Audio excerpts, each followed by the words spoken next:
Imagine a place that tells a story spanning centuries, where culture and nature intertwine to create something truly extraordinary.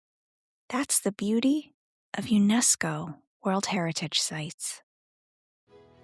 I'm Abigail, and this is Global Treasures, the podcast that covers the history, travel tips, and legends surrounding one of the 1,248 World Heritage Sites each episode. These places have been identified as having universal cultural or natural significance that is so exceptional that it transcends national boundaries and is of importance to present and future generations.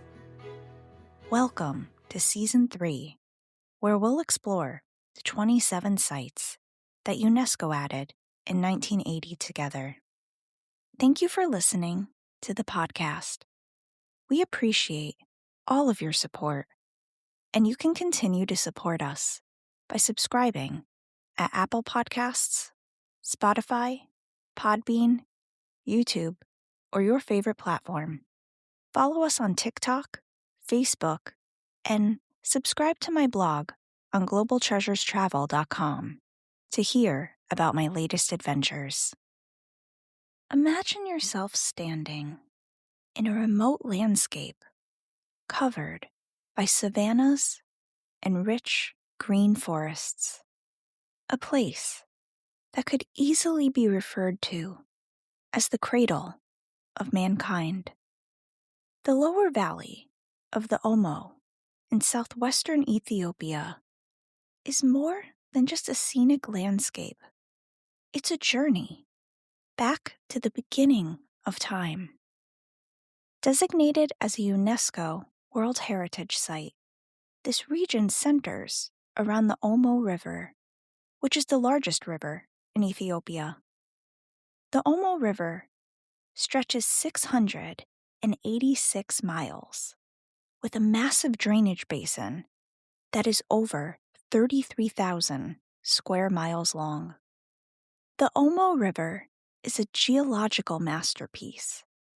It flows south through the rugged highlands before draining into Lake Turkana, one of the spectacular lakes of the Gregory Rift, which is part of the Great Rift Valley. Along the way, the river is fed by several tributaries. A tributary is a smaller river that flows into a larger one. In this case, the Jaiba River is the Omo's most significant branch, if you will, providing the bulk of its water volume. What makes the lower Omo Valley truly unique is its status as a prehistoric archive of fossils, including fish, animals, and hominids, ancestors of modern-day humans. These findings have shed light on the earliest stages of Homo sapiens in Africa.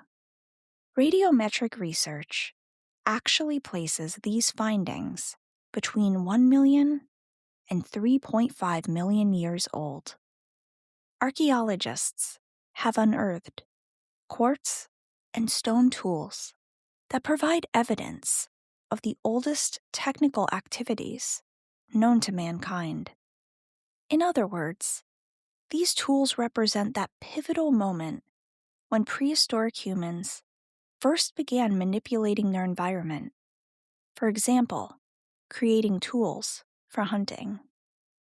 While French explorers made the first archaeological finds in 1901, it was the teams in the 1960s and 1970s that struck gold. They discovered a 2.5 million year old jawbone belonging to a male Australopithecus, along with fossil fragments that redefined our understanding of human evolution. For thousands of years, this valley has served as a historic crossroads for diverse ethnic groups. Today, it remains one of the most culturally vibrant places on Earth, home to tribal communities that live in hilltop settlements and maintain traditions dating back thousands of years. The Ari tribe is the largest group in the region. They're known for their involvement in coffee cultivation, which makes sense given that Ethiopia is the birthplace of Arabica coffee. Living along the riverbanks, these tribes rely on recession agriculture. This means they wait for the Omo's annual flood to recede, leaving behind nutrient-rich silt that makes the crops thrive. Despite the tribe's shared economic ties to the river, they're very diverse, speaking a variety of different languages and practicing unique customs. The Omo River is also a key element propelling Ethiopia's modern development. The Jaiba III hydroelectric dam is a testament to this, towering at nearly 800 feet high. It's the largest hydropower plant in all of Ethiopia, funded through a partnership between the Ethiopian government, the government of Italy, and the European Investment Bank. While the boundaries of this UNESCO site are somewhat vague, the lower valley encompasses several protected areas, such as Omo and Mago National Parks. These parks run along the river and are home to hippos, crocodiles, and various venomous snakes. It also includes Netchesar National Park. Located nearby, this park features stunning mountains and lakes. It protects over 70 species of mammals, and the Netchesar nightjar, a rare bird that is often considered to be one of the most elusive avian species on the planet. From the 3.5 million-year-old fossils of our ancestors to the modern hydroelectric dams powering the future, the lower valley of the Omo remains a vital link between our past and our future. So now that we've covered a bit of the history of the lower valley of the Omo, let's talk about how you can build out a trip to visit. Because part of protecting these sites is traveling to them, sustainably, of course. And tourism dollars are vital to keeping these sites alive. I'll put some links in the show notes, per usual, to hopefully make planning your trip a bit easier. Prior to leaving, know you should count on having very little internet connection. This means downloading maps in advance to view offline, and of course, consider an eSIM card or portable hotspot. If you're flying in from another country, you'll want to land at Addis Ababa International Airport, which is Ethiopia's largest hub. Then take a domestic flight to Jinka Airport or Arba Minch Airport. In terms of places to stay, you probably won't find many homestay options or chain hotels. There are primarily small lodges. I generally wouldn't recommend renting a car, as the roads can be a bit unpredictable. I highly recommend booking a multi-day tour versus trying to navigate getting to this site independently for both logistical and safety reasons. Also, local guides are essential for understanding the land, the wildlife, and the cultural context. Plus, you'll ensure you get a guide that speaks your native language. Amharic, Somali, and Oromo are among the most widely spoken languages in Ethiopia. This site is very remote, and parts can only be reached by chartered aircraft. So again, the tours can help you coordinate all of these pieces.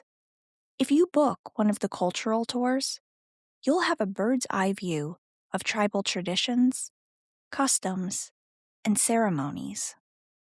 Know that often, if you want to take photos, they may ask you for a fee.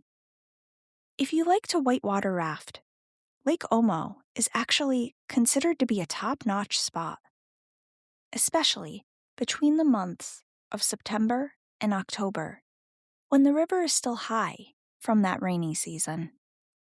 If you're a photographer or you love animal watching, this will be a prime spot for you. Along with the birds and the other animals I mentioned, you may even catch a glimpse of a buffalo, giraffe, or elephant.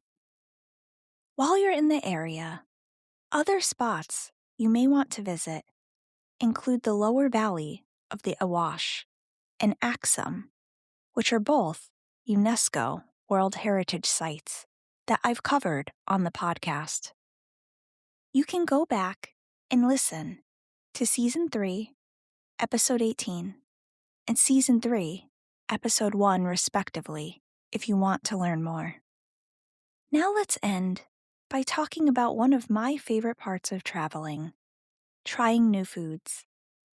You'll likely want to try wat, a stew made with meats like beef or lamb, vegetables, and a kick of spice from chili peppers and ginger. Doro wat, a version made with chicken, is actually the national dish of Ethiopia.